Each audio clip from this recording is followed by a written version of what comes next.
Garry Kasparov, o gênio do xadrez e político de oposição a Putin, fala sobre o que Putin pode fazer.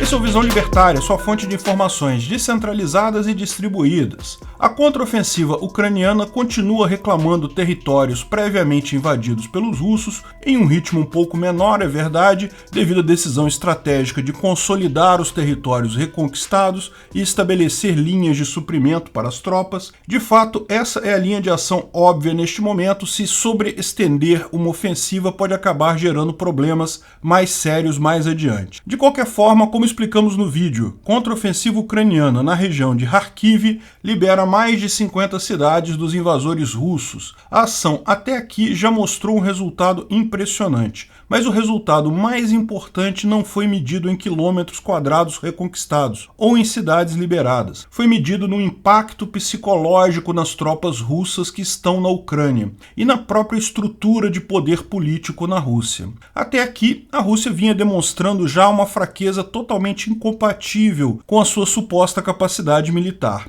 mas ainda podia gabar-se de ter conquistado 20% do território ucraniano, algumas regiões extremamente ricas, como a Crimeia e a importante região industrial do Donbás. Por mais que os objetivos iniciais de Putin tenham falhado, ele claramente visava uma troca de poder, derrubar o regime ucraniano e substituí-lo por alguém simpático a Moscou. Até aqui ele podia fingir que estava ganhando alguma coisa. Eu sempre avisei que era impossível ele manter sequer os territórios conquistados. Por isso, estava tentando um acordo de paz ou cessar fogo. Infelizmente, estenderam demais a sua sorte, pagaram para ver e acabaram sofrendo uma derrota humilhante. Segundo Kasparov, Putin e o alto comando russo têm a possibilidade de declarar guerra à Ucrânia e fazer a mobilização completa de suas forças. Mas ele acha pouco provável que o governo russo sobreviva a isso, porque o povo russo apoia a guerra enquanto a guerra está lá longe, não impacta o dia a dia dele com violência. No momento que todos os homens de 18 a 35 anos forem chamados para ir para a força na Ucrânia, a coisa muda de figura.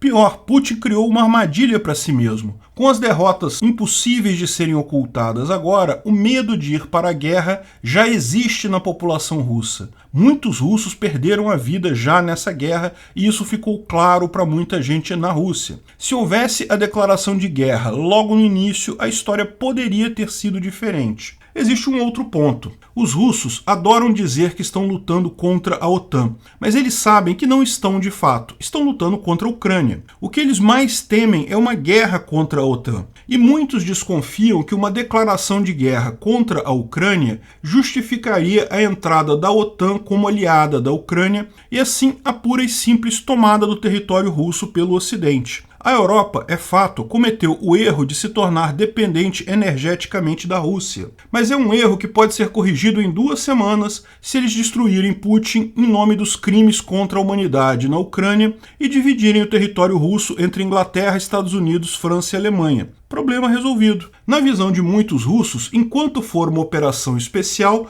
os danos são localizados nas tropas na Ucrânia. Quando virar uma guerra aberta, abre-se justificativa para incursão no território russo. A OTAN, inclusive, é muito clara ao limitar a Ucrânia a alvos dentro do território ucraniano ocupado. E lembre-se, ainda tem o fato de que mais recrutas não necessariamente fazem um bom exército. Zerg Rush só funciona em jogo. Putin já comprometeu 60% das forças russas totais disponíveis na Ucrânia. Muitos soldados mais experientes já morreram. Muitos dos equipamentos mais modernos já foram destruídos. A Rússia, com uma declaração de guerra, teria muitos recrutas, é verdade. Muita gente com pouco equipamento e pouca experiência. Isso, de fato, foi o que se viu no 3º Corpo do Exército, que foi montado recentemente com voluntários. Muita gente, mas pouco equipamento e pouca experiência. No final, é muito pequena a chance da Rússia conseguir, de fato, aumentar o número de tropas para lutar na Ucrânia. A derrota é praticamente inevitável a essa altura. É questão de tempo agora para a Ucrânia retomar todos os territórios ocupados pelos russos desde 2014. O exército russo, com baixa moral, com equipamentos em péssimo estado e sem pessoal suficiente, simplesmente não tem mais condições de fazer frente a uma ofensiva séria ucraniana.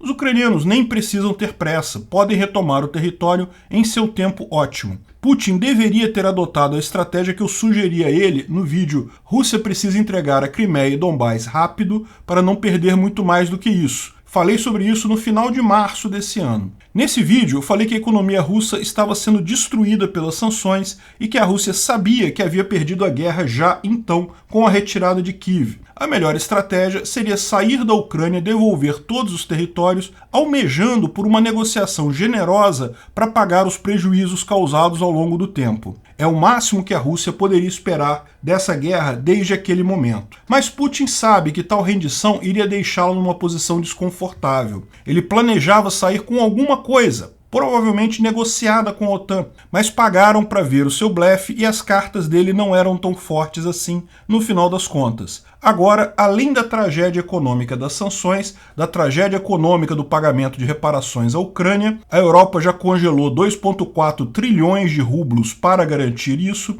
a Rússia ainda terá a destruição da sua imagem como potência militar. Pior que isso, pode se mostrar um saco de pancadas que gastou uma fortuna para supostamente modernizar suas forças armadas, mas tudo vazou em corrupção. Na visão de Kasparov, Putin já deve estar sofrendo pressão interna de gente muito próxima a ele. Se essa pressão será suficiente para fazer ele mudar de posicionamento, é difícil imaginar. Mas muita gente na Rússia já está percebendo o tamanho do buraco em que Putin jogou o país. A grande questão para todos é como sair desse buraco. Alguns vereadores de cidades russas já fizeram pedidos formais para a renúncia de Putin. Isso não vai se concretizar. Mas se tem gente capaz de fazer abertamente esse tipo de pedido, colocar o nome ali, pode ter certeza que tem gente próxima a Putin com a exata mesma ideia. A grande dúvida de todos é: isso melhora ou piora a situação na Rússia? Embora Putin seja claramente culpado dessa lambança, ele está longe de ser o mais radical líder russo nessa questão. A oposição de Navalny fez recentemente uma declaração que reconhece que a Crimeia e Donbás são partes da Ucrânia, ao contrário do que falavam antes. Então, embora Navalny esteja preso neste momento, ele e o partido dele podem ser a grande aposta do Ocidente para resolver a situação. Infelizmente, porém, a coisa não é tão simples. Existem outros partidos de oposição, como, por exemplo, o Partido Comunista Russo, que pregam um enfrentamento militar a todo custo, com mobilização completa, topam ir para a guerra total, com todos os problemas que isso acarretaria, como falamos anteriormente. Além disso, a Rússia é um país com bombas nucleares. Dado o péssimo grau de conservação do armamento russo, existe muito questionamento se sequer os russos conseguiram manter ogivas nucleares ainda operacionais depois de tanto tempo. Mas esse é um risco que ninguém quer pagar para ver. Um Putin desesperado ou um sucessor ainda mais maluco que ele pode sentir que a única saída é a nuclear. Isso, porém, não resolve problema algum.